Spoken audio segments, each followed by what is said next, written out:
작년에도 제가 와서 여러분들을 배웠었는데 이번에도 또 와서 여러분들을 뵙게 되어서 정말 기쁘게 생각합니다. 제가 이제 예배학을 전공했기 때문에 저한테 주어진 과목이 예배학입니다. 그래서 예배학 가운데에서 이 성경에 나타나 있는 예배사, 예배의 역사에 관하여서 우리가 살펴보기를 원하는데요. 창세기부터 요한계시록까지 나타나 있는 이 예배의 역사, 이것을 제가 어떻게 간략하게 말씀을 드릴까 이렇게 생각을 하다가 제목에도 나와 있는 것처럼 한 장으로 관통하는 성경의 예배사다. 그래서 앞뒤 A4 용지 앞뒤로 한 장입니다. 이 한 장을 통해서 성경의 예배사를 다 살펴볼 수 있겠다. 그래서 제 강의안을 그렇게 만들었습니다. 그러니까 A4 용지로 앞뒤 2페이지고 한 장이기 때문에 여러분들이 쉽게 요약되어 있는 성경의 예배사를 공부하시게 될 겁니다. 성경을 가지고 오셨으면 그냥 성경을 펴두시고요. 그렇지 않으면 앞에 이 스크린을 보시면 설명을 잘 이해할 수 있으리라 이렇게 생각을 합니다. 성경의 예배사로 들어가기 전에 우리가 예배에 대하여서 기본적인 세 가지를 알아야 합니다. 그거는 바로 성경의 예배라는 단어가 어떤 단어가 사용이 되었는지, 그리고 예배를 어떻게 정의할 수 있는지, 그리고 우리의 삶 가운데에서 예배가 왜 중요한지, 이 세 가지만 간단하게 살펴보고 나서 본격적으로 이제 창세기에 나타나 있는 예배부터 살펴보도록 그렇게 하겠습니다. 여기 보시면 먼저 신구약 성경에 사용되어 있는 그런 예배 용어입니다. 용어를 제가 쭉 살펴보니까 많이 있지만은 구약 성경에서 간단하게 두 단어, 그리고 신약 성경에서 두 단어 이렇게만 살펴보도록 하겠습니다. 먼저 신약 성경에 나와 있는 제일 첫 번째 단어는 샤하라는 단어입니다. 이걸 건드리셨네?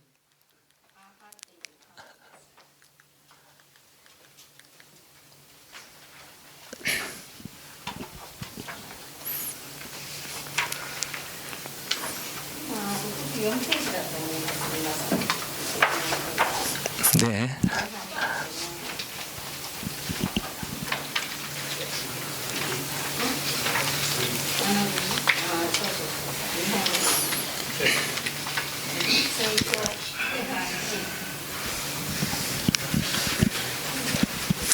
네. 죄송합니다. 구약의 첫 번째 단어가 샤하라는 단어인데요. 이 단어의 뜻은 어떤 뜻을 가지고 있는가 하면은 구부리다, 엎드리다, 그리고 엎드려 절하다 이런 의미를 가지고 있는 단어입니다. 여러분 예배라는 한문을 보시면 예도래자 절배자를 씁니다. 그래서 예배라는 말은 예의를 갖추어서 절하는 행위, 이것을 가리켜서 예배라고 말합니다. 그래서 우리가 어떤 사람 앞에서 예의를 갖추어서 절하는 것, 이런 의미의 단어가 바로 구약의 샤하라는 단어가 사용이 되었다는 겁니다. 그래서 구약의 샤하라는 단어가 나오면 이 단어는 곧 예배를 의미한다 이렇게 생각하시면 되겠습니다. 앞으로 넘어가겠습니다. 예.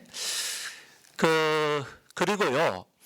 그 두 번째 단어가 아보다라는 단어가 나오는데 이 단어는 봉사, 수고, 섬김이라는 명사로 되어 있습니다. 특별히 이 봉사, 수고, 섬김의 이 아보다라는 이 단어는 제사장들의 섬김에 사용이 되었다라고 얘기했는데 제사장들의 섬김은 바로 예배고 제사이지 않습니까? 그래서 이 아보다라는 이 단어가 구약 성경에 제사, 예배, 수고, 봉사, 섬김 이런 단어로 많이 사용이 되었다라는 얘기입니다. 그래서 제가 찾아보니까 구약 성경 가운데에서 이 두 단어 샤하라는 이 단어하고 그리고 아보다라는 이 두 단어가 예배라는 용어로 가장 많이 사용이 되었다라는 것입니다. 신약 성경으로 넘어가면 신약 성경에는 제일 많이 예배라는 의미로 사용된 단어가 바로 프로스쿠네오라는 단어입니다. 이 프로스쿠네오도 가만히 보시면 존경의 표시로 다른 사람 앞에 엎드려 절하는 것, 엎드리는 것, 이런 의미가 있습니다. 그러니까 이 프로스쿠네오라는 단어하고 앞에서 우리 보았던 샤하라는 단어하고는 비슷한 의미를 가지고 있다, 이렇게 생각할 수가 있는 거죠. 이 단어가 쓰일 때는요, 반드시 존경의 의미가 있어야 됩니다. 존경의 마음이 있어야지 존경의 그 대상 앞에 엎드려서 절하게 된다는 겁니다.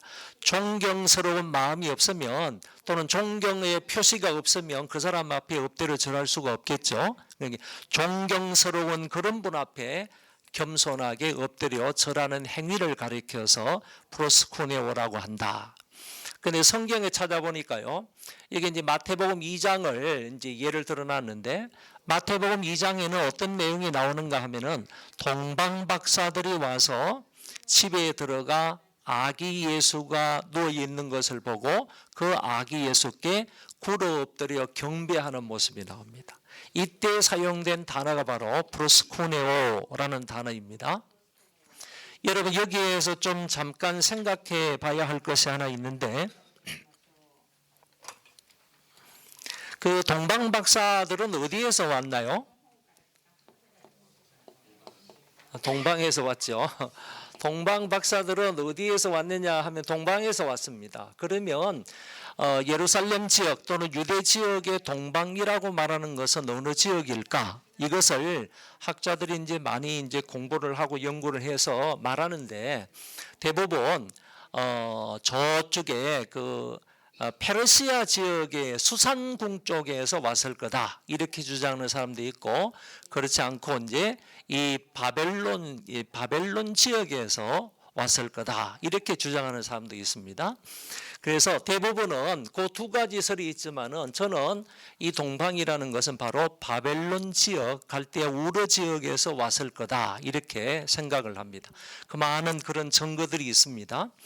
바벨론 지역에서 왔다고 한다면 이 동방 박사들은 예루살렘까지 또는 베들레헴까지 도착을 하려면 어떤 루트를 따라서 오게 되는가 하면은, 그것은 바로 아브라함이 가나안 땅에 들어오는 그 루트를 따라서 왔을 것이다 라는 얘기죠. 다시 말하면 티그리스 유프라테스 강 사이, 그 땅 이름을 뭐라고 그러죠? 티그리스 유프라테스 강 사이에 있는 땅을 메소포타미아라고 그러잖아요. 그 메소포타미아 땅을 이렇게 거쳐가지고 하란까지 오고 아버지 데려가 죽고 그 다음에 남아해가지고 가나안 땅까지 왔단 말이죠. 그래서 이런 루트를 따라서 동방의 박사들도 똑같이 왔을 거다, 이렇게 생각을 하는 것입니다. 그렇다면 지금 마태복음 2장을 얘기하는 겁니다. 마태복음 2장 얘기하는 거요. 그렇다면 동방 박사들이 그 먼 거리였던 갈대아 우르 쪽에서 이렇게 그 메소포타미아를 지나가지고 우르까지 하란까지 와가지고 남하를 해서 여기 가나안 땅까지 도착을 하려면 아무리 빠른 짐승을 탄다 할지라도 적어도 몇 개월 정도 걸리느냐라고 하면, 빠른 짐승을 타고 오더라도요 한 6개월 이상 걸린다는 겁니다. 그러면 6개월 이상 걸린다면 동방에서 보았던 그 별이라 그랬기 때문에, 그러면 이 별을 만약에 이 별이 나타난 때로부터 시작을 해가지고 이 사람들이 여기까지 와가지고 가나안 땅까지 먼저 예루살렘을 들리잖아요. 베들레헴으로 가는 것 아닙니다. 예루살렘을 들리는데 그 예루살렘까지 올 때가 한 6개월 이상 걸렸다고 한다 그러면, 아직도 예수님은 거기 베들레헴 마구간에 계시느냐라는 얘기죠. 그렇지 않다는 거죠. 마태복음 2장은 동방 박사들이 이렇게 와가지고 그 베들레헴에 아기 예수님이 이제 태어나셨다 하는 것을 알고 예루살렘에 먼저 들리잖아요. 예루살렘에 들렸다가 그 다음에 베들레헴으로 내려가서 예수님이 계신 것을 보는데, 중요한 거는요, 여기 예수님이 어디에 들어가셨느냐라고 할 때는요, 집에 들어가셨다, 마구간에 들어가셨다 이런 표현이 없고요. 집에 들어가셨다라는 말씀이 나오는 거예요. 그러니까 예수님은 이미 그 호적이 다 끝나고 난 이후에요. 요셉은 어쩌면 저쪽에 갈릴리로 돌아가셨고요. 그리고 나서 한참 후에 예수님께서 이 베들레헴에 계셨는데 이때 베들레헴에 계신 예수님은 집에 있었다는 거예요. 마구간에 있었던 것이 아니라 집에 있었어요. 그런데 여기에 예루살렘에서 헤롯으로부터 아기 예수가 메시아가 태어나면 베들레헴에 태어날 거다 하는 얘기를 듣고 난 이후에 박사들이 예루살렘에서 나오자마자요, 여기에서 동방에서 보았던 그 별이 문득 나타났다 이렇게 되어 있어요. 동방에서 보았던 그 별이 문득 나타나서 앞서 인도하여 가더라. 그들이 그 별을 보고 기뻐하고 기뻐하였더라 이렇게 되어 있어요. 그러면 여러분, 여기에서 여기까지 별 따라오지 않았다 하는 사실을 알게 되는 거죠. 별 따라왔으면 그 별이 문득 거기에서 나타날 수 있습니까? 그리고 별 따라왔으면 그 별을 보았다고 해가지고 기뻐하고 기뻐할 이유가 뭐가 있겠습니까? 그리고 별 따라왔다 그러면 곧장 베들레헴으로 가지 왜 예루살렘을 들립니까? 그래서 원문 성경이나 영어 성경만 보더라도요, 이 박사들은 동방에서부터 별 따라오지 않았고 한 번 보았던 그 별의 징조를 생각하면서 그 별은 사라지고 그때부터 그냥 무턱대고 예수 그리스도를 경배하기 위해서 찾아오는 겁니다. 그래서 여기에서 들어가 가지고 유대인의 왕으로 나신 이가 어디 계시냐 이렇게 물었던 것이고, 그걸 묻고 난 이후에 밖으로 나오니까 동방에서 보았던 이 별이 문득 나타나서 그때부터 베들레헴까지 인도를 한 겁니다. 이때까지 베들레헴까지 인도를 받지 않았다 그러면요, 동방 박사들은 지금 예수님이 태어나신 지 한참 후입니다. 한참 후기 때문에 그 예수님이 어디 계신 줄도 모르는 거예요. 별의 인도를 받지 않으면 모르는 거예요. 그래서 별의 인도를 받아서 집에 계시는 예수님을 방문하고 그때 엎드려서요, 황금과 유향과 모략을 드리면서 굴에 엎드려서 프로스쿠네오 했다 그런 얘기.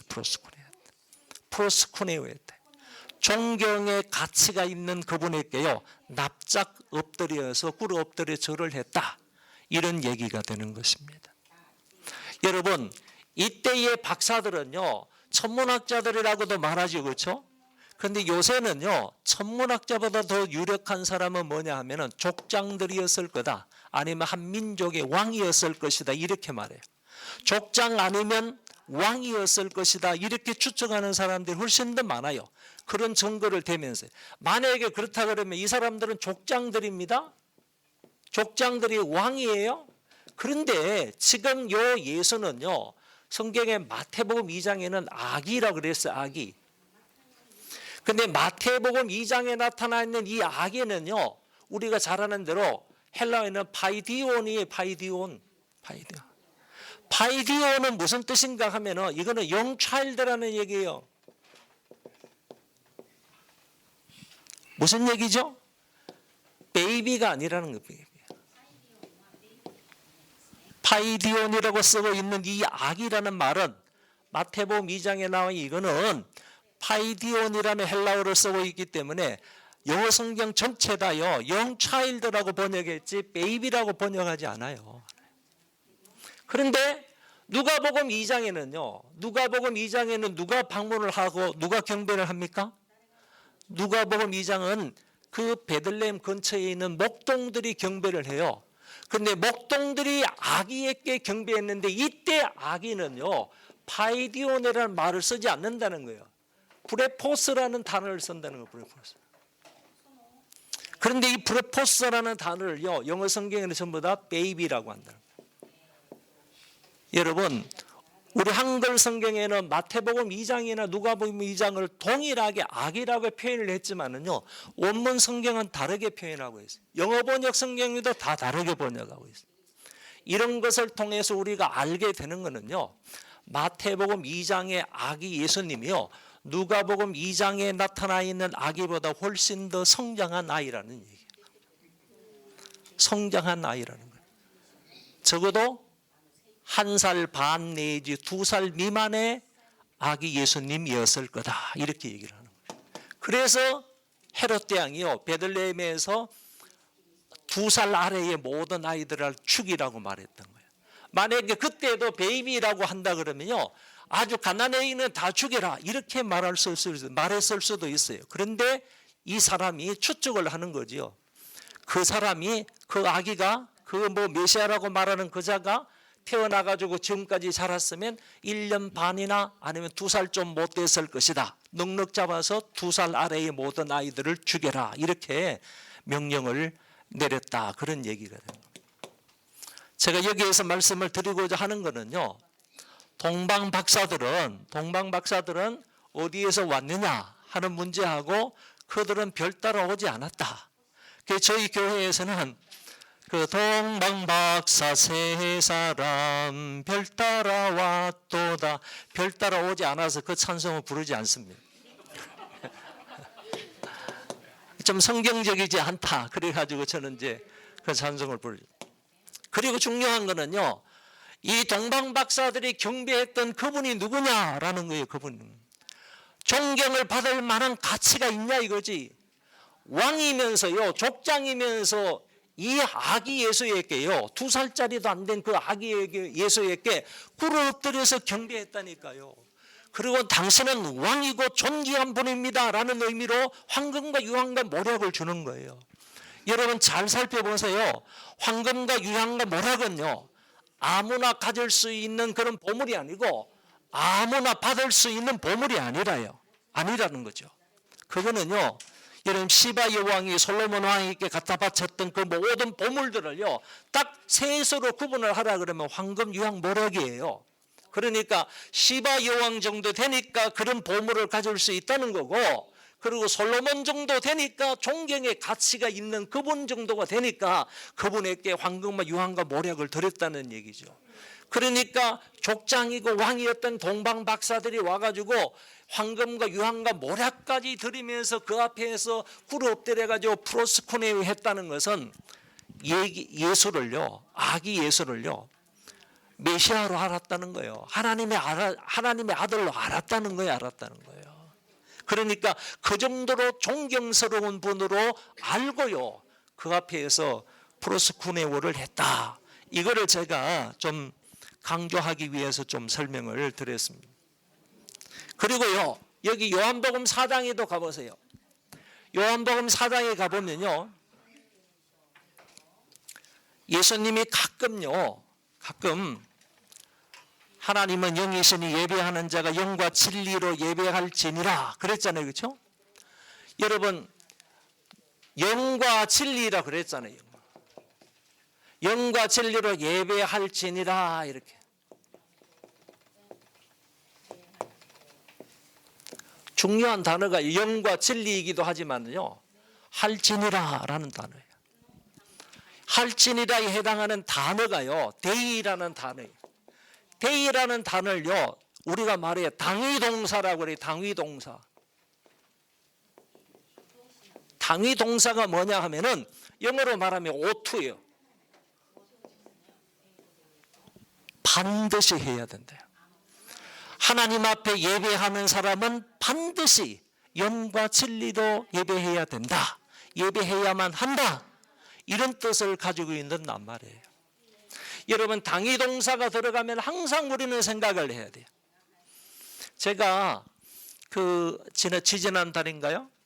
이제 책을 한 권 냈는데 그 책이 뭐냐면은 신약 성경의 난제 해설입니다. 신약 성경의 난제 해설인데 신약 성경 가운데 있는 난제들을 다 뽑아가지고 99개를 만들었어요. 100개 좀 안 되는데 99개를 만들어가지고 거기에 대해서 이제 성경을 근거로 해가지고 좀 해설을 했습니다. 그 가운데 요거는 아니지만은 당위동사에 대해서 설명하는 구절을 하나 뽑았어요. 그게 뭐냐 하면은 지금 예수님이요 11조에 대해서 말을 하면서요, 마태복음 23장이죠. 11조에 대해서 얘기를 하면서 뭐라고 하면은 너희들은 이것도 행하고 저것도 버리지 말지니라. 버리지 여기에 말진이라는 단어가 들어요. 말진. 이 말진이라는 단어가요, 바로 대의 동사의 과거 완료, 미완료 완료를 써서 에데이라는 말을 써요. 에데이라는 말을 써요. 에데이라는 말은요, 바로 이 오토의 뜻이 있고요. 그리고 나서 에데이는요, 미완료 과거예요. 미완료 과거는 과거 진행형으로 할 수 있어요. 과거부터 계속 진행돼야 된다는 거예요. 그러면 보세요. 이게 컨티뉴얼이라는 말이거든요. 그러면 이 말은 예수님께서 이것도 행하고 저것도 버리, 저것이 뭐냐면 11조입니다. 저것도 버리지 말지니라 라고 했던 거는요, 예수님은 11조를 오토해야 된다, 11조를 컨티뉴얼이 해야 된다 이거예요. 그러니까 예수님은요, 분명히 말씀하세요. 11조 무용론자를 강력하게 반대하는 거예요. 예수님은 11조는 반드시 해야 된다, 11조는 지속해야 된다, 계속적으로 해야 된다 이 말이에요. 이 두 가지 의미를 담아서 예수님이 에데이라는 이 그 당위 동사를 썼다니까요. 그러니까 저는 이 구절을 가지고요, 11조 무용론자들, 11조 반대론자들, 이런 사람, 또 11조를 그냥 율법적이라고 해가지고 예수님 십자가 때문에 십자가까지만 유효하다, 뭐 이렇게 생각하는 사람들을 강력하게 반대한 그런 글도 거기 있어요. 그러니까 여러분, 이런 한 단어를 통해서 보더라도요, 우리가 영과 진리로 예배할지니라, 예배해야만 한다, 이거는 마땅히 그래야 된다는 거예요. 그냥 이래도 되고 저래도 되고 그게 아니고, 이럴 수도 있고 저럴 수도 있고 그런 얘기가 아니라 요한복음 4장에서 말씀하시는 이거는요, 영과 진리로 예배할지니라, 이때 예배도 프로스코네오라는 단어를 쓰는 거예요. 그리고 이렇게 반드시 영과 진리로 영이신 하나님 앞에 예배를 드려야 된다 하는 것을 주님이 여기에서 말씀을 하셨어요. 요한계시록 4장 5장도 마찬가지예요. 여러분, 요한계시록 4장 5장에 보면 제일 가운데 하나님의 보좌가 있습니다. 그 다음에 네 생물이 있습니다. 그리고 그 사이에 일찍 죽임을 당한 자 같은 어린 양 예수님이 계세요. 그러고 나서 24 장로님들이 있습니다. 그리고 그 다음에 뭐가 있어요? 천군 천사들이 있어요. 구속받은 백성들이 있어요. 온 우주 만물이 있어요. 이 모든 것들이요, 다 이 보좌에 앉으신 분과 일찍 죽임을 당한 자 같은 어린 양 예수에게 다 무릎을 꿇고요, 모든 백성들이, 모든 천군 천사들이 하나님과 그리고 어린 양 예수에게 무릎을 꿇고 경배해요. 이때 쓴 단어가 바로 프로스쿠네오입니다.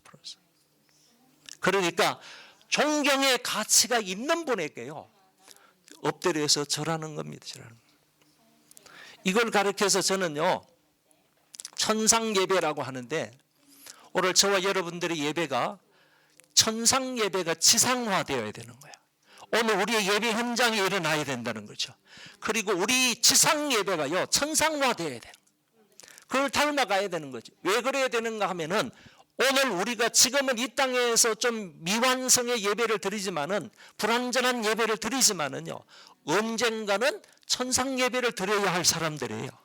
그러니까 천상 예배를 드려야 할 사람이니까 이 땅에서 천상 예배를 잘 배워서 이 땅에서도 천상 예배를 드릴, 정말로 모든 피조물들이요, 하나님 앞에 납작 엎드려서 절하는 행위, 이런 예배가 오늘 지상에 우리 예배 가운데 있어야 된다, 그런 얘기죠. 그래서 저는 지상 예배가 천상화되어야 되고 천상 예배가 지상화되어야 된다, 이 말을 굉장히 강조해서 얘기를 합니다. 혹시 여기에 장로님 계신가요? 장로님 안 계시면 제가 농담 한마디 하겠습니다. 장로님 몇 분이죠? 이 그림에 장로님 몇 분이시냐? 24분이죠. 그렇죠? 24명의 장로님이 계세요. 어떤 목사님이 이제 몸이 불편해서 이제 다 돌아가시게 생겼어요. 그래서 친구들이 와가지고 위로한다고요. 격려한다고. 이 친구야, 그동안 수고 많이 했는데 저 천국을 소망하면서 살아. 이런 얘기를 하던 거예요. 천국, 하늘나라. 우리 천국을 소망하면서 이 땅을 살아라고 나머지 인생을 살라고 이렇게 이제 권면을 했대요. 그러니까 이 친구가 막 그냥 뭐 고통 가운데서 죽어가면서 하는 말이요. 아, 나 천국 가고 싶지 않아. 아니 무슨 소리야? 목사가 돼가지고 또 그런 소리를 내. 아, 천국엔 장로님들이 많잖아.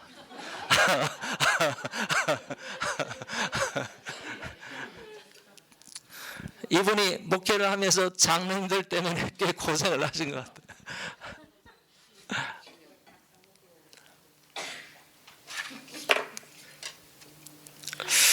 여러분, 이 단어가 굉장히 중요한 단어입니다. 이 프로스쿠네오라는 단어. 그 다음에 하나 더 살펴보면요, 레이트로기아라는 단어인데, 이것은 국가를 위해서 어떤 일을 하는 것 또는 제사장의 직무, 예배, 누가복음 1장의 사도행 13장 이런 말씀들을 보면요, 레이투르기아라는 이 단어가 사용이 되어 있습니다. 그런데 여러분, 레이투르기아라는 단어에서 영어 단어가 하나 나왔는데요. 그 단어가 바로 리터지라는 단어가 나왔습니다. 유럽 쪽에서는요, 예배학 그러면 전부 다 리터지라는 말을 써요. 미주 쪽에서는 워십이라는 단어를 쓰죠. 또는 서비스라는 단어를 씁니다. 워십이라는 단어를 주로 쓰는데 유럽 쪽에 가면 워십이라는 단어는 거의 안 씁니다. 리터지라는 단어. 이 두 단어는 차이가 있습니다. 두 단어 차이가 있는 것은 이게 예전이 포함되어 있는 예배를 말하는 거예요. 예전. 다시 말해서 성찬식이나 아니면 임직식이나 이와 같은 예전이 포함되어 있는 예배를 가리켜서 리터지라고 말하는데 유럽에는 대부분 매주일마다 예전이 포함되어 있는 거예요. 그래서 유럽에서 말하는 예배는 워십이 아닌 거예요. 전부 다 리터지라는 단어를 쓰고요. 그 다음에 미주 쪽에서는 워십을 쓰는데 이거는 예전이 빠져 있기도 하고요. 주로 예전이 빠져 있어도 워십이라는 단어를 써요. 그러니까 이 단어하고 이 단어는요, 약간 좀 다른 의미를 가지고 있다라는 것이. 우리나라는 미주의 영향을 받아서 대부분 예배 그러면요, 워십이라는 단어를 쓰는데, 유럽 쪽에 있는 사람들은 대부분 이런 단어를 안 쓰고요. 책 제목도 그냥 리터지, 리폼드 리터지, 뭐 이런 책들이 많아요. 워십이라는 단어를 그에 쓰지 않는다. 왜 이런 말을 쓰느냐 하는 것들 여러분들이 좀 이해를 하시고, 이 리터지는 레이투르기아라는 단어에서 나왔다 이렇게 생각하시면 됩니다. 자, 그러면 구약에서요, 샤하라는 단어하고 아보다라는 단어를 제가 소개를 해드렸고요. 신약에서는 중요한 단어 프로스코네아하고 레이투르기아라는 단어를 소개했는데 70인역 성경을 보면요, 70인역 성경은 여러분 잘 아시잖아요. 70인역 성경은요, BC 2세기에, BC입니다. BC 200년 정도예요. 이집트의 알렉산드리아에서 번역이 된 성경이에요. 그런데 좋은 거는요, 구약 히브리어로 되어 있는 성경을 헬라어로 번역한 거예요. 구약 히브리어로 되어 있는 성경, 구약 히브리 성경은 몇 권일까요? 구약 히브리인들이 쓰는 구약 성경은 몇 권일까요? 24권이에요. 그 24권을 헬라어로 번역해 놓은 성경이 이게 70일 동안에 번역했어요. 72명이. 그래서 70일 동안 72명이 번역했다. 그래서 그냥 70인역이라고 하는 거예요. 근데 이게 BC 2세기에 번역했어요. 제가 알렉산드리아에 가가지고요. 여러분들 알렉산드리아 한번 좀 가보시면 좋겠어요. 알렉산드리아에 가가지고 70인역 성경을 좀 보려고요. 막 알렉산드리아 가면 아주 세계에서 제일 큰 도서관이 있잖아요. 멋있는 도서관이 있잖아요. 그 도서관에 가가지고 다 뒤졌는데도 불구하고 아랍 사람들은 참 무서운 것 같아요. 아랍 사람들이요, 기독교적인 뭐 경전이나 기독교적인 책들이나 이런 것을 없애는 거예요. 없애는. 이렇게 귀한 책을요, 찾아볼 수가 없어요. 찾아볼 수가 없어요. 지하실까지 다 뒤졌는데도요, 찾아볼 수가 없어요. 그런데 이 70인역을 딱 보니까요, 구약에 있는 샤하라는 이 단어를 전부 다 100% 프로스쿠네오로 번역한 거예요. 아보다도요, 100% 전부 다 레이투르기아로 번역한 거야. 그러면 이 말은 무슨 뜻이냐? 이 70인역 성경을 볼 때 어떤 의미를 가지고 있는가 하면은 구약에 사용되어 있는 샤하라는 단어하고 신약에 사용되어 있는 프로스쿠네오라는 이 단어는 같은 뜻이구나 이런 얘기죠. 그리고 이 아보다하고 레이투르기아는 같은 뜻을 가지고 있다. 저와 여러분 이렇게 이해를 하시면 되겠다라는 것입니다. 그 용어에 관해서요. 이렇게 좀 살펴보고 그 다음에 예배를 정의하는데요. 미국의 그 감리교 신학대학의 예배학 교수이신 훌륭한 그 폴훈 교수라는 사람이 있어요. 이 폴훈 교수의 제자도 아주 유명한 사람이 있는데 그 사람이 바로 제임스 화이트라는 사람이고 제임스 화이트의 아주 훌륭한 제자 한 분이 있어요. 우리나라 장신대의 정장복 교수입니다. 그래서 정장복 교수를 하려면요, 정장복 교수의 그 위에 제임스 화이트의 스승이신 이 폴훈 교수 이렇게 알아가면 되는데 폴훈 교수가요 예배의 통합이라는 이 책에서 예배를 아주 멋지게 정의를 했어요. 이렇게 정의를 하나님의 계시에 따른 인간의 응답이다. 여기에서 말하는 하나님의 계시는 뭐냐? 하나님의 자기 계시인 성경을 말한다. 하나님의 자기 계시인 성경을 말한다. 그 성경이 바로 하나님의 자기 계시다. 그 성경에 따른 인간의 응답이 바로 참 예배다, 바른 예배다 이렇게 말하는 거예요. 그럼 이런 말이 나오겠죠. 성경에 따른 예배가 없이는 성경에 따른 인간의 응답은 어떻게 된다는 거예요? 그럼 바른 예배가 아니라는 거죠. 참 예배가 아니라는 거죠. 그러니까 모든 예배는 하나님의 계시에 따른 것이 되어야 된다. 하나님의 계시에 따른 인간의 응답이 되어야 된다. 찬송을 부르는데요. 성경의 찬송을 뭐라고 말하고 있는가? 하나님께서 어떤 찬송을 요구하시는가? 성경의 찬송을 따라서 인간이 응답해야 된다는 거예요. 저는 놀라운 게요. 그 시편 103편에 보면 다윗이 이렇게 말하는 거예요. 내 속에 있는 모든 것들아 여호와의 성호를 찬양하라 이렇게 되어 있어요. 그럼 내 속에 있는 모든 것이 뭘까요? 근데 놀라운 거는요. 내 속에 있는 모든 것들은 내장들을 말해요. 내장들. 다윗이 자기 속에 있는 내장들을 향해서 명령하는 거예요. 내 속에 있는 모든 내장들아 여호와의 성호를 찬양하라 이렇게 되어 있는데 히브리어 성경에는 그 가운데서 떨면서라는 단어가 들어있다는 거예요. 그러니까 내 속에 있는 모든 내장들아 떨면서 여호와의 성호를 찬양하라. 이 말을 근거로 해서 주석가가 이렇게 얘기하고 있습니다. 시편 기자가 우리에게 요구하고 있는 찬송은 내장이 떨릴 정도의 찬송을 요구하고 있다는 거예요.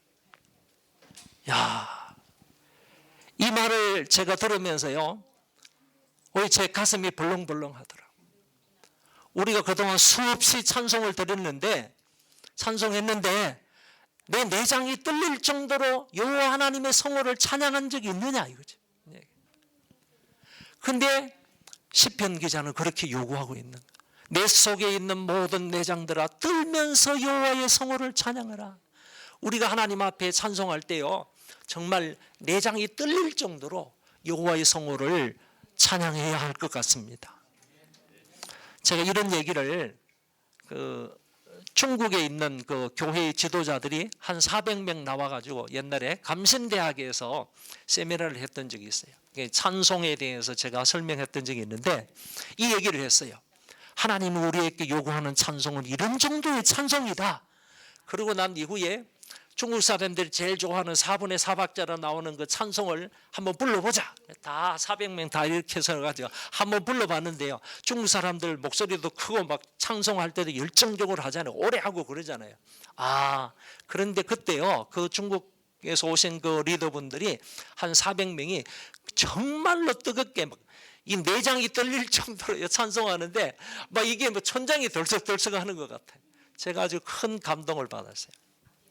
여러분 한번 찬송을 가르칠 기회나 아니면 여러분이 찬송할 기회가 있으면요, 시편 103편의 그 말씀을 좀 생각을 하면서요, 우리도 하나님 앞에 찬송하는데 내 내장이 떨릴 정도로 이렇게 한번 찬송할 수 있으면 좋겠습니다. 그러니까 여기 하나님의 계시에 따른 인간의 응답이, 기도도 마찬가지예요. 기도도 마찬가지. 그러니까 내 마음대로 기도하는 것 아닙니다. 지금도 저는요, 우리 어르신들도 계시지만은 올해 저는 목회하는 게 지금 39년째 하고 있어요. 젊을 때 개척을 해가지고 지금까지 목회를 하고 있는데 내년이면 40년을 합니다. 40년.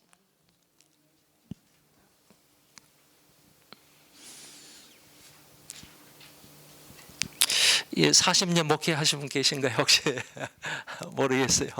이성철 목사님이 더 많으실지 모르겠는데요. 쉽지 않더라고요. 쉽지 않더라고요.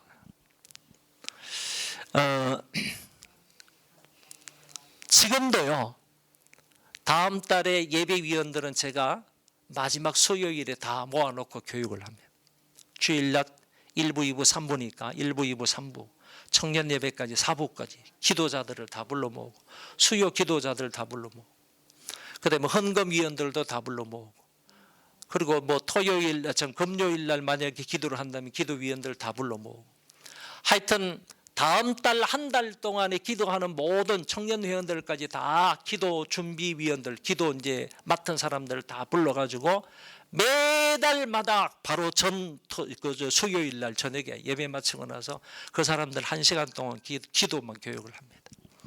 어떻게 해야 된다, 어떻게 해야 된다. 우리 기도의 대상이 누구냐? 이거부터 시작했어요. 매번 A4 용지 앞뒤로 한 장입니다. 그걸 1시간 동안 매번마다, 장로님들은 뭐 다음 달에 대부분 기도 들어있잖아요. 2달에 한 번씩 기도 들어있잖아요. 매번마다 교육을 받아요.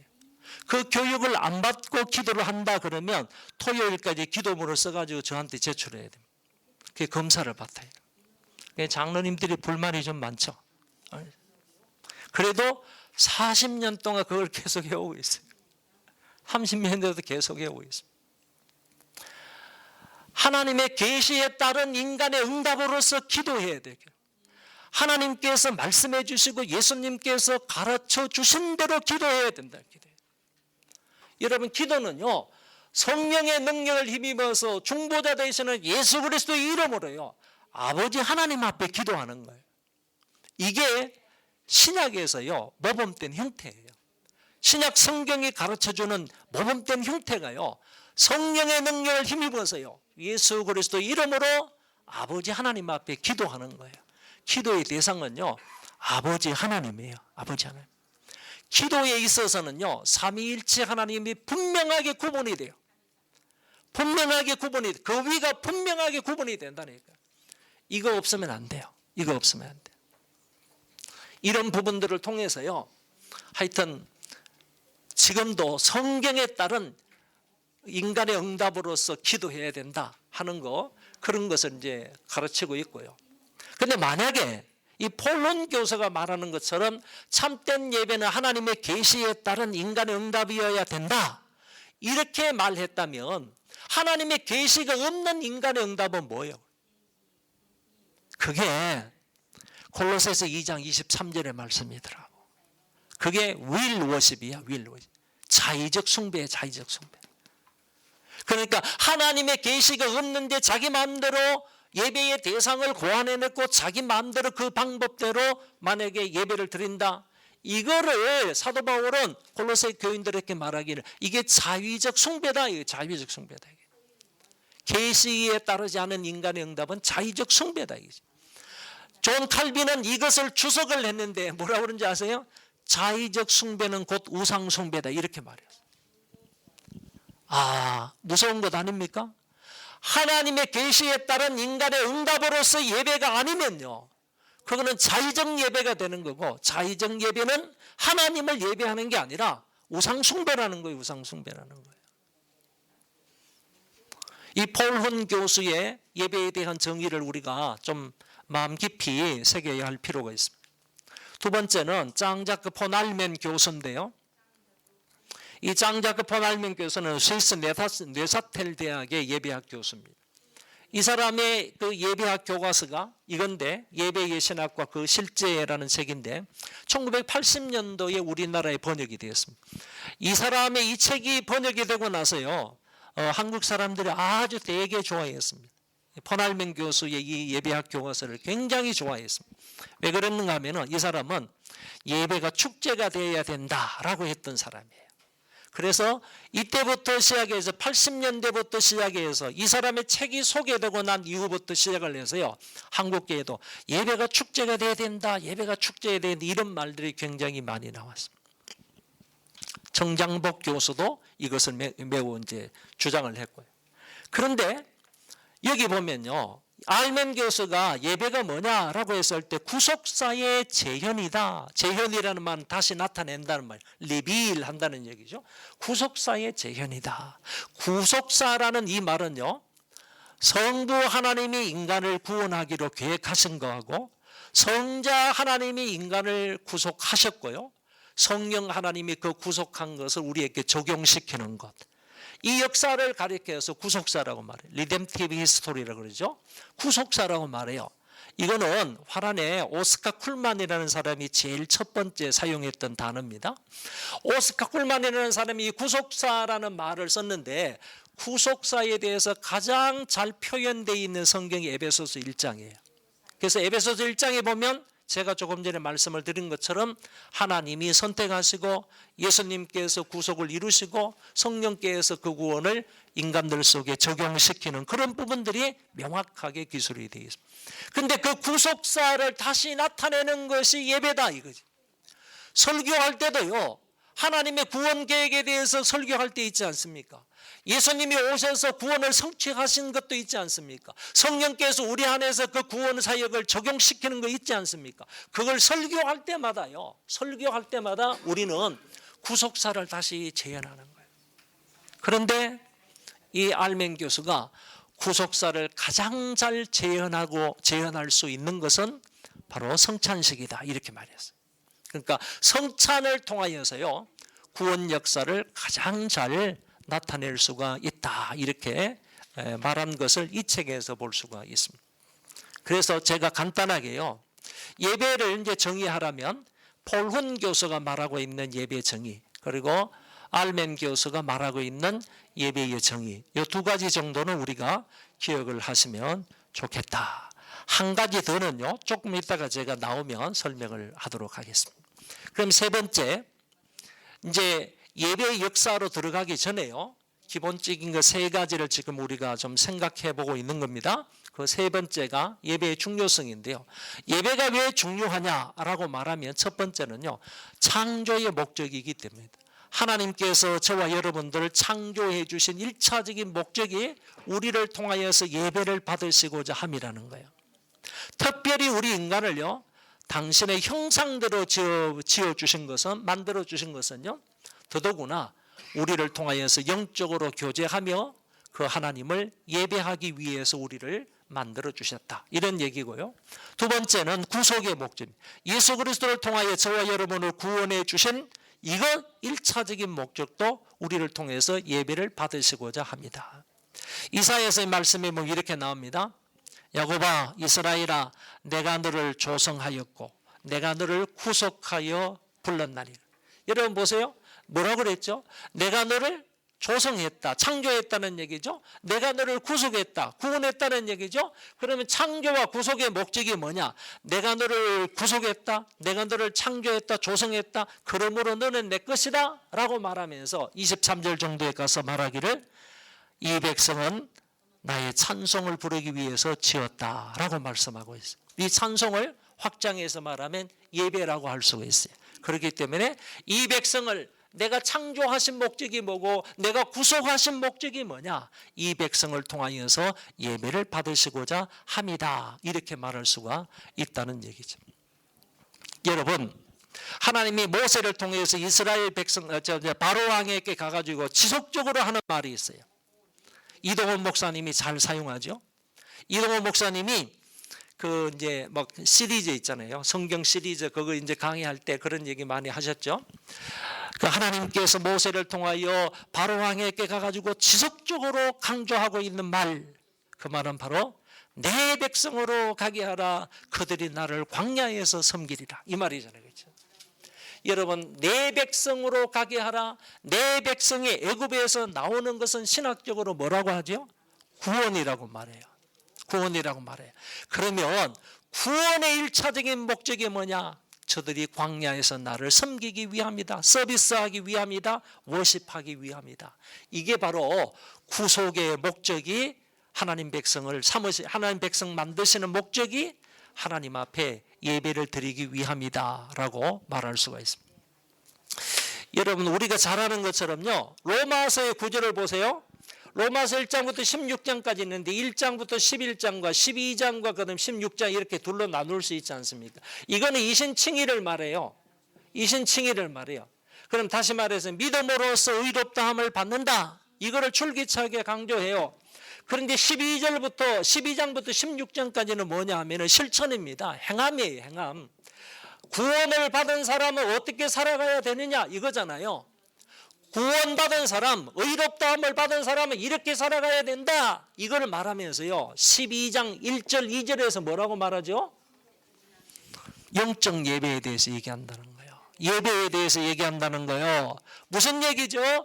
이신칭의를 받은 사람이 제일 우선적으로 해야 될 게 뭐라는 거예요? 하나님 앞에 예배해야 된다는 겁니다. 로마서의 구절을 보더라도요, 예배가 왜 중요한지를 분명히 알 수가 있어요. 구속의 목적이라는 거예요. 구속의 목적이라는 거예요. 저와 여러분들을 예수 그리스도를 통해서 구원해 주신 1차적인 목적이 뭐냐? 그거는 바로 우리를 통해서 예배를 받으시고자 함이라는 겁니다. 구속의 목적이고요. 세 번째는 은혜의 수단입니다. 개혁교회에 있어서 은혜의 수단은 두 가지라고 말하죠. 말씀과 성례입니다.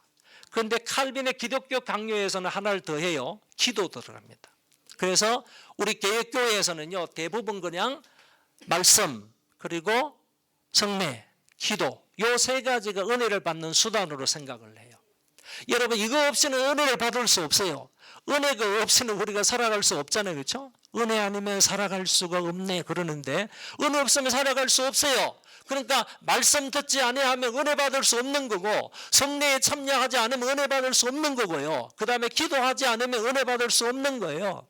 유명한 스펄전 목사님이 이런 말을 했어요. 많이 기도하면 많이 은혜 받고, 적게 기도하면 적게 은혜 받고, 기도하지 않으면 시험만 닥쳐온다. 맞는 말이야, 안 맞는 말이야? 그 맞는 말이죠. 예수님도 그랬잖아요. 시험에 들지 않도록 깨어 기도해라. 1시 동안도 기도할 수 없더냐 뭐 이랬잖아요. 그렇죠? 그러니까 시험하고 기도는 연관성이 있어요. 아주 직접적인 긴밀한 연관성이 있어요. 기도하고 시험은요. 그런데 스펄전이 말한 것처럼요, 기도하지 않으면 시험만 닥쳐오는 거예요. 개인도 그렇고요, 교회도 마찬가지예요. 교회도 기도 안 하면 시험이 닥쳐와요. 하나님 그 시험으로요 교회를 흔들 수 있어요. 그러니까 기도 많이 하는 사람, 기도 많이 하는 교회가 돼야, 그래야지 은혜로운 개인과 은혜로운 교회가 될 수가 있는 겁니다. 아니, 정필도 목사님이 그러잖아요. 정필도 목사님, 여러분 세미나 많이 안 들어보셨어요? 목사가 기도하는 것만큼 교회가 큰다. 목사가 기도하는 것만큼 교회가 큰다 그러잖아요. 누구죠? 그 안양에 계시는 그 아주 유명한 합동측의 목사님 누구시죠? 김남준 목사님. 김남준 목사님이 합신 측에, 제가 이제 합신 출신입니다. 제가 이제 합신 출신인데 박윤선 박사님 밑에서 공부했어요. 얼마나 뭐 정말 감격스러운지 모르죠. 뭐 박윤선 박사님 밑에서 공부했다는 그것만 생각하면요, 뭐 너무 감격스러워요. 너무 감격스러워. 그런데 합신의 모든 목사님들 다 불러 모아놓고, 아니 김남준 목사님이 와서 강의하는데, 목사가 하루에 3시간 이상 기도하지 않으면 되겠어요? 이렇게 말하더라고. 목사가 하루 3시간 이상씩 기도 안 하면 그 목사입니까? 이렇게 얘기하는데 가슴이 뜨끔하죠. 가슴이 뜨끔하죠.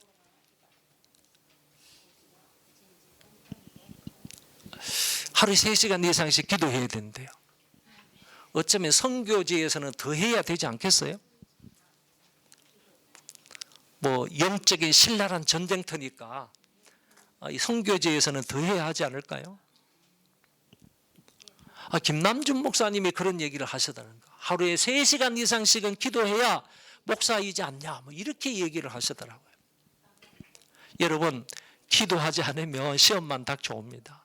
그런데 그 기도가요, 은혜의 수단이라는 거예요. 은혜의 수단이라는 거예요.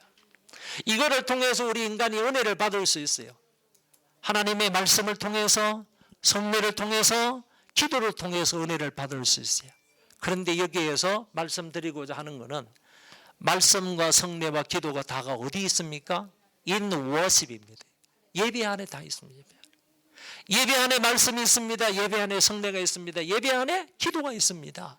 그러니까 공식적인 예배이든 아니면 사적인 예배이든 간에요, 예배를 통하지 아니하고는 사람은 은혜 받을 수 없다, 이렇게도 말할 수 있는 거예요. 그런 의미에서 저는 말하는 거예요. 예배는 은혜의 수단이다, 이거죠. 여러분, 예배 안 드리고 은혜 받을 사람 있어요? 예배 안 드리고 은혜 받을 사람 있어요? 저는 그래서 이런 기도는 안 한다고 그랬어요. 하나님 아버지, 오늘 예배에 참여하지 못한 사람에게도 우리와 동일한 은혜를 주십시오. 우리와 동일한 은혜가 있을 것 같으면 왜 나옵니까? 안 나오지. 왜 나와요? 저는 그런 기도는 안 합니다. 여러분, 은혜의 수단은 3가지인데 이 은혜의 수단이 전부 다 예배 속에 있기 때문에 예배 자체가 하나님의 은혜를 받는 수단이다. 이거 수단이다. 마지막으로 하나 더 말씀드립니다. 교회의 제 기능상 볼 때 예배가 중요하다. 저는 교회를 개척하면서요, 한 열흘 동안 기도원에 올라가서 금식 기도를 했어요.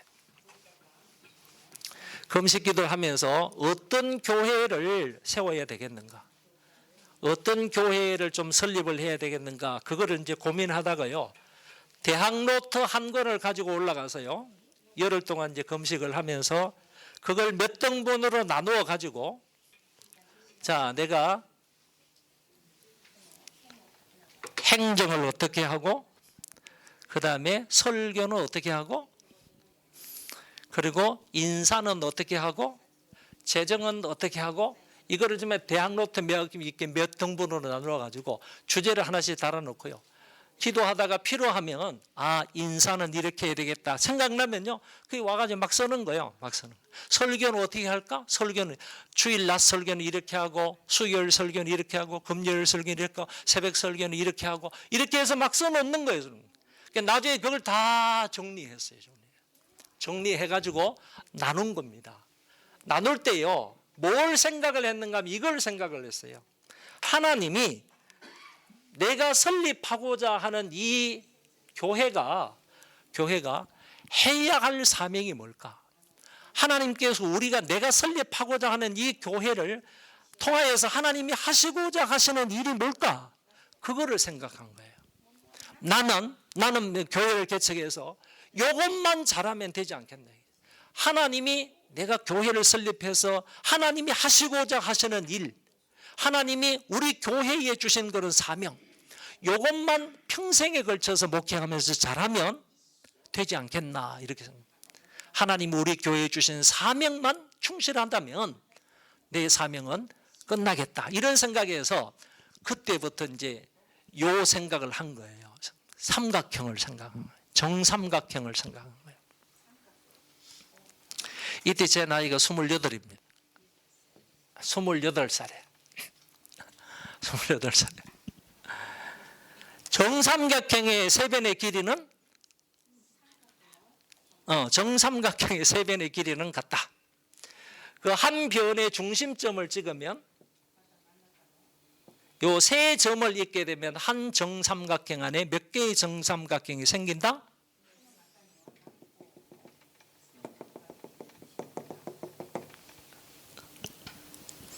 이게 하나님이 교회에 주신 사명이다. 가운데는 예배다. 뭐니 해도 예배다. 그리고 전도 선교다. 기독교 교육이다. 이는 구제 봉사다. 이게 이제 교회의 사명으로 4대 사명으로 저는 생각을 한 거예요. 모든 프로그램들 모든 일들은 여기에 맞춰가지고 다 하고요. 인사라든지 재정이라든지 이런 부분들은 이제 여기 뭐 예배에 대해서 무슨 얘기가 나온다 그러면 그거 하기 위해서는 재정이 들어가면 재정을 포함을 시키고 정삼각형을 딱 만들어 놓고 나서요. 이게 하나님이 우리 교회에 주실 4대 사명이다. 이렇게 생각하고요. 예배를 어떻게 드릴 건가? 이 부분은 이제 고민하면서 예배의 순서도 만들고요. 그 다음에 새벽 예배 순서도 만들고 그리고 설교도 그때는요 1년치를 다 지금도 저는 그렇습니다. 뭐 죄송한 얘기지만 한 11월 정도 되면요 내년에 1년치 설교는 본문하고 제목은 다 잡아요. 본문하고 제목. 올해 거도요 지난해에 한 11월 정도는 다 잡아요. 그렇게 하는데 예배를 드릴 때 뭐 수요 예배나 아니면 그때 이때 만들어 놓은요 제 그 파일이 있어요. 지금도 가지고 있는데요. 66권 파일이 있어요. 마태복음부터 창세기부터 요한계시록 66권 파일은 이만한 그 파일이 있잖아요. 두꺼운 파일이 있잖아요. 그래서 창세기를 설교하면 거기에 본문대로요. 앞에부터 1장부터 2장부터 50장까지 착착착착 다 해놓고 지금 그거 차고도 남았죠. 차고는 이렇게 해가지고 창세기부터 66권의 그 파일이요. 제 책장에 가면 지금도 거기 있어요. 아직까지 누런 종이에 쓴 거 그냥 손으로 쓴 거잖아요. 누런 종이에 쓴 게 다. 그래서 예배를 어떻게 드릴 건가? 그 다음에 전도는 어떻게 하고 해외 선교는 어떻게 할 건가? 그 다음에 기독교 교육, 특별히 아이들 교육은 어떻게 할 건가? 그 다음에 구제에 봉사하는 것, 대사회적인 것 이런 부분들을 어떻게 할 건가? 이거를 다 나누어 가지고 했습니다. 그게 지금까지도 하고 있습니다. 저는 이것을 근거로 해가지고 새해 목회 계획을 합니다. 여기에 따라서 지금 제가 말씀을 드리고 하는 게 이게 하나님이 우리 교회에 주신 사명이라는 거예요. 사명. 저기 있는 것처럼 교회 제 사명인데 근데 여기에서 다 중요하다는 거예요. 다 중요하다는 의미가 삼각형, 정삼각형이 같다는 거죠. 이것도 같고 이것도 같고 이것도 같고 한쪽으로 치우치면 안 되는 거예요. 제 친구 가운데에서 복지 목회를 해야 된다. 그래가지고 복지 목회 아주 열심을 다하는 사람이 있어요. 여기 치우쳐 있는 사람. 뭐니 해서 다음 세대를 위해서는 기독교 교육을 신경써 기독교 교육을 해야 된다.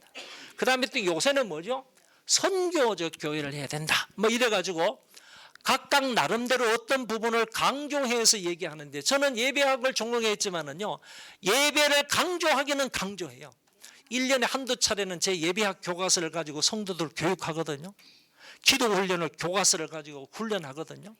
그런데 강조하지만은요 교회의 제 기능상 가운데에서 치우치지 않으려고 합니다.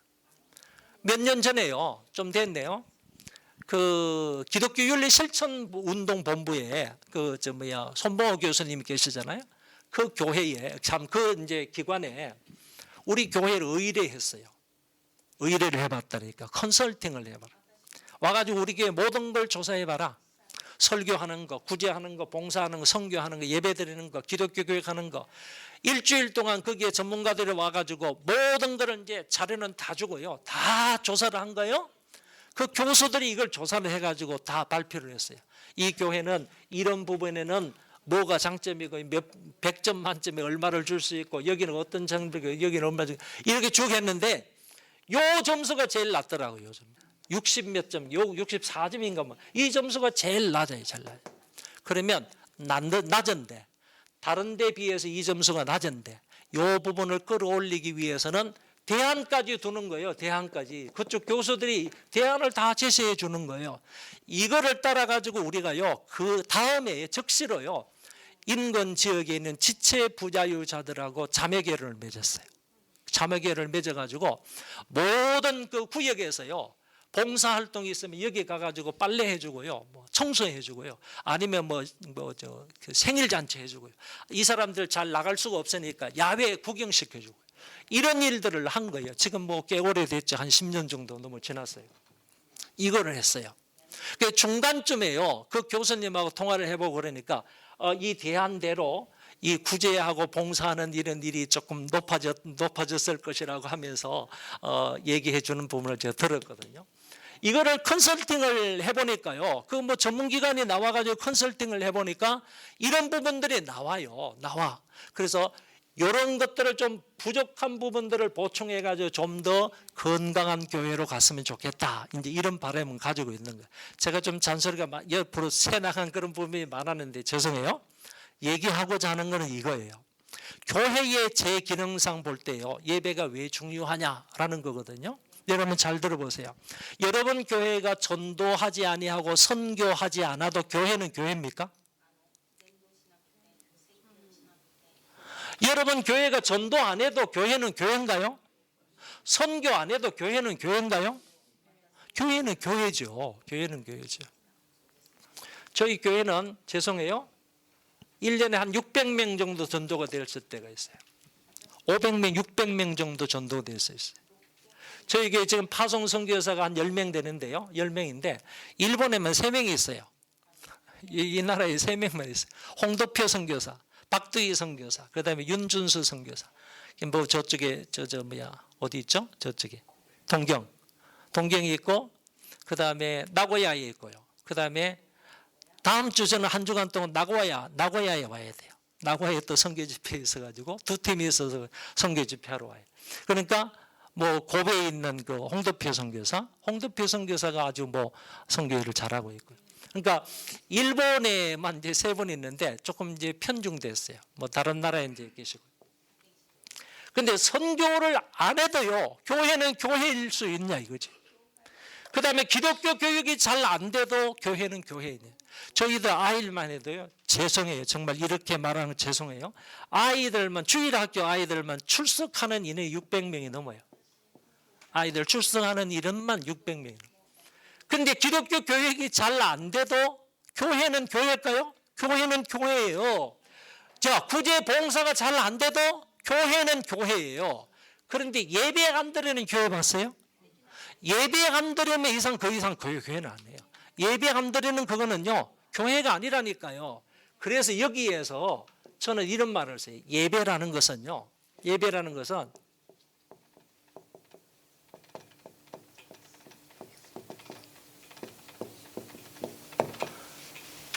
예배는 교회의 자기 표현이다.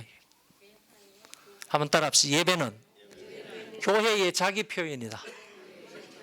그러니까 예배를 드려야 그게 교회의 자기 표현이 되는 거예요. 자기 표현이 돼요. 그게 교회라는 거예요. 교회라는 거예요.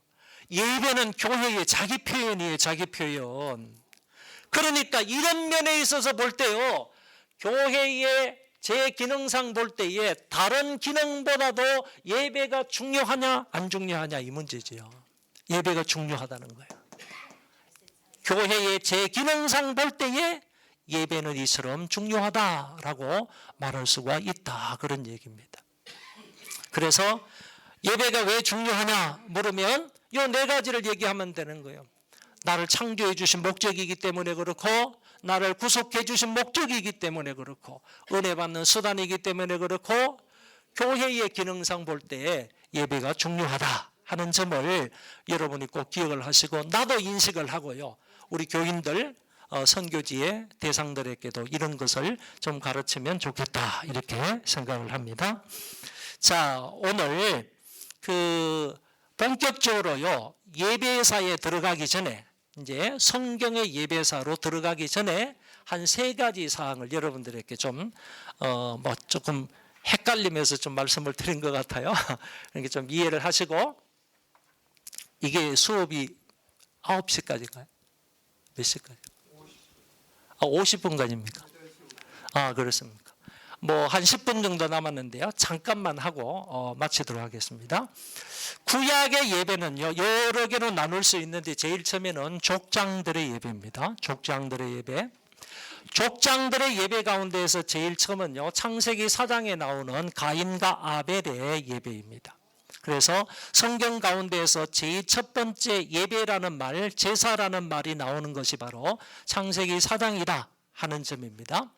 가인과 아벨이 예배를 드렸는데 하나님께서는 가인과 그 제물은 받지 않으시고요, 아벨과 그 제물은 받으셨다, 이렇게 되어 있습니다. 그러면 그 이유가 뭘까? 저는 최근에요, 아주 귀한 사실 하나를 발견했습니다. 대부분 아벨의 예배를 받으신 데에는 이렇게만 생각을 해요. 다시 말해서 아벨은 가인보다 더 나은 제사를 드렸는데 왜? 믿음으로 드렸기 때문이다. 그래서 히브리서에서 나오잖아요, 그렇죠? 아벨은 믿음으로 아벨은 가인보다 더 나은 제사를 드렸다, 이렇게 말씀하시거든요. 그러니까 뭘로 드렸기 때문에? 믿음으로 드렸기 때문에 하나님이 아벨의 예배를 기뻐 받으셨다. 그러면 반대로 가인은 믿음 없이 예배를 드렸다, 이렇게 볼 수 있잖아요, 그렇죠? 그러면 믿음이 없다는 그거를 어떻게 알 수가 있느냐라고 하면요, 성경을 면밀하게 가만히 들여다보면요, 여러분, 아벨은 하나님 여호와를 믿었다는 그 믿음의 표현이 나오고 가인은 그런 표현이 전혀 없음을 창세기를 통해서 알 수가 있어요. 어쨌든 히브리서 11장에는 분명히 믿음으로 아벨은 가인보다 더 나은 제사를 드렸다고 했기 때문에 아벨은 믿음으로 제사를 드렸다, 이렇게 말할 수 있고요. 그 다음에 마음의 깨끗함으로 정결함으로 예배를 드렸다라는 것도요, 창세기 4장 뒷부분에 가서 보면 이 하나님께서요, 이 가인의 죄를 책망하는 부분을 볼 수 있어요. 가인의 잘못과 가인의 죄를 책망하는 그런 부분을 보았을 때, 이 가인은 마음의 죄를 품고 예배를 드렸구나 하는 점을 알게 되고요. 그 대신에 반대로 아벨은 정결하고 깨끗한 마음으로 드렸기 때문에 하나님이 연락하셨다, 이렇게 볼 수 있어요. 그런데 하나 더 중요한 사실을 제가 알게 된 거는요, 이 아벨은 뭘로 예배를 드렸는가, 제사를 드렸는가 하면은 양의 첫 새끼와 기름으로 드렸다, 이렇게 되어 있습니다.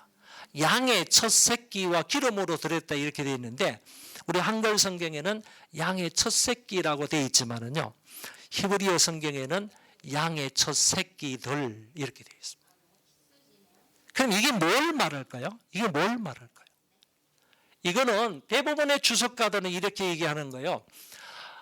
양새끼를 잡아가지고 하나님 앞에 제사를 드렸는데, 여러분 제일 맛있는 양이 한 6개월 한 4개월 정도 된 그런 양들이라고 하잖아요, 그렇죠? 양고기 좋아하시는 분들 아실 거예요. 어린 양들이 제일 맛이 있다고 합니다. 그런데 양들 가운데에서 어느 부위가 제일 맛있겠어요? 양 부위 가운데에서 어느 부위가 제일 맛있겠어요? 그런데 이 아벨은요, 하나님이 제일 맛있게 드실 그 부위가 뭘까? 사람이 생각을 한 거예요. 내가 생각할 때 양새끼 가운데서 제일 맛있는 그 부위가 만약에 안심 부분이다 라고 생각을 했다면, 하나님 앞에 이걸 드려야지, 하나님 앞에 이 제일 맛있게 우리가 여기는 맛있게 보이는 이 부위를 드려야지 해서 양 한 마리를 잡지 않았다는 거예요. 근데 제가 조사해 보니까요, 양 한 마리를 잡아가지고 그 부위만을 떼면요, 양 중에서 제일 맛있는 부위를 떼도요, 한 4마리 5마리를 잡아야 한 1kg 정도가 나온대. 그렇다면요, 여기에서 우리 생각해 볼 수 있는 거예요. 양의 새끼들을 잡아서 그 기름과 함께 하나님 앞에 제사로 드렸다는 것은요, 이 아벨은 양 한 마리를 잡은 게 아니라는 거예요. 여러 마리 양 가운데에서요, 가장 맛있고 중요한 부분을 해가지고요, 그 부위를 모아서 정성스럽게 하나님 앞에 드렸다는 얘기예요. 이게 가장 소중한 부분요, 가장 가치 있게 생각되는 부분, 가장 맛있는 그 부분을요, 이 아벨은 해서 하나님 앞에 제사의 제물로 드렸다는 겁니다. 하나님께서 이것을 보셨다는 거예요. 요 세 가지. 그래서요, 하나님이 아벨과 그 제물은 연락하셨다라고 말씀하고 있다는 겁니다. 중요한 것이 또 한 가지 있어요. 여러분, 아벨과 그 제물을 연락하셨다 이렇게 되어 있죠. 제물 때문에 아벨의 예배를 연락했다 이런 말이 아니라는 거예요. 여러분 우리가 아무리 많은 재물을 갖다 바친다 할지라도요, 사람 때문에 그 재물을 받으시는 것이지 재물 때문에 사람 받으시는 거 아니라는 거예요. 성경은 명확하게 말씀하고 있는 거예요. 아벨과 그 재물을 연락하셨다. 그래서요, 성경 가운데에서요 가장 모범된 예배자를 하나님께서요 아벨을 얘기하시는 거예요. 아벨 얘기하시는 거예요. 그 피가요, 그 피가 지금까지 호소하고 있다 그랬잖아요. 지금까지 그 피가 호소하고 있대요. 여러분 그 피가 호소하는데 호소하는 내용이 뭘까요? 아벨의 피가 지금까지 호소하고 있대요. 피가 호소하고 있는 내용이 뭐냐 이거지. 너희들 예배를 드리려면 나처럼 이렇게 예배를 드려야 된다. 그 얘기예요. 그 핏소리로 호소하고 있대. 그 얘기를 우리는 성경을 근거로 해서 말할 수가 있습니다. 다른 성경에 보면요, 가인이 왜 아벨을 죽인 줄 압니까? 다른 성경에 분명히 나와 있어요. 가인이 아벨을 왜 죽인 줄 아세요? 자기는 악하고 아벨은 의롭기 때문이다 그랬어요. 자기는 악하고 아벨은 의롭기 때문에 죽였대요. 그 가운데에서도 아벨이 어떻게 살았는지를 분명히 알 수가 있는 거죠. 그렇습니다. 아벨이 이 믿음이 어디서 왔을까요? 아벨이 이 믿음이 어디서 왔을까요? 바로 에덴 동산에서 함께 살았던, 하나님과 함께 지냈던 그 부모로부터 하나님에 대한 얘기를 듣고 믿음을 가졌을 것이라고 보는 거죠. 여러분 그 믿음 전수는 이렇게 해야 되는 거예요. 사실 그죠? 자기가 경험했던 그 하나님을 얘기해 주는 거예요. 그걸 통해서 믿음이 전수가 되는 거예요. 그런데 이 처다들 가인은 그 부모의 말을 잘 듣지를 않은 거죠. 듣지 않은 거예요. 그 다음에 요것까지만 합시다. 노아의 예배인데요. 창세기 8장에 보면 노아가 이제 물이 다 빠지고 나서 그 배에서 밖으로 나옵니다. 정결한 짐승을 잡아가지고 나오자마자 하나님 앞에 그걸로 제사를 드려요. 예배를 드려요. 이 예배가 어떤 의미가 있느냐라고 할 때요, 아드컨들이라는 사람이 이렇게 얘기하면 하나님을 향한 감사와 경배였다. 하나님을 향한 감사와 경배. 어떤 감사였을까요? 다른 모든 것들은 물로 인하여서 다 죽었는데, 특별히 말하면 모든 사람들은 기식 있는 것들은 다 죽었는데 나만 하나님의 은혜 가운데 살았다는 거지. 여기에 대한 감사와 찬양의 예배가 배 밖으로 나와가지고 정결한 짐승을 잡아가지고 하나님 앞에 제사를 드린 거예요. 이것 때문에 하나님의 은혜에 대한 감사와 경배, 이것 때문에 그가 제사를 드렸다.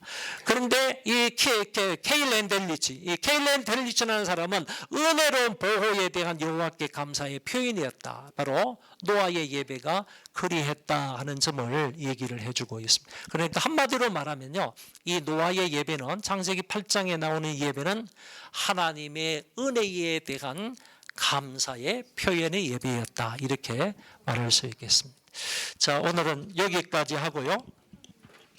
다음 시간에 또 이어서 하도록 하겠습니다. 감사합니다. 고맙습니다.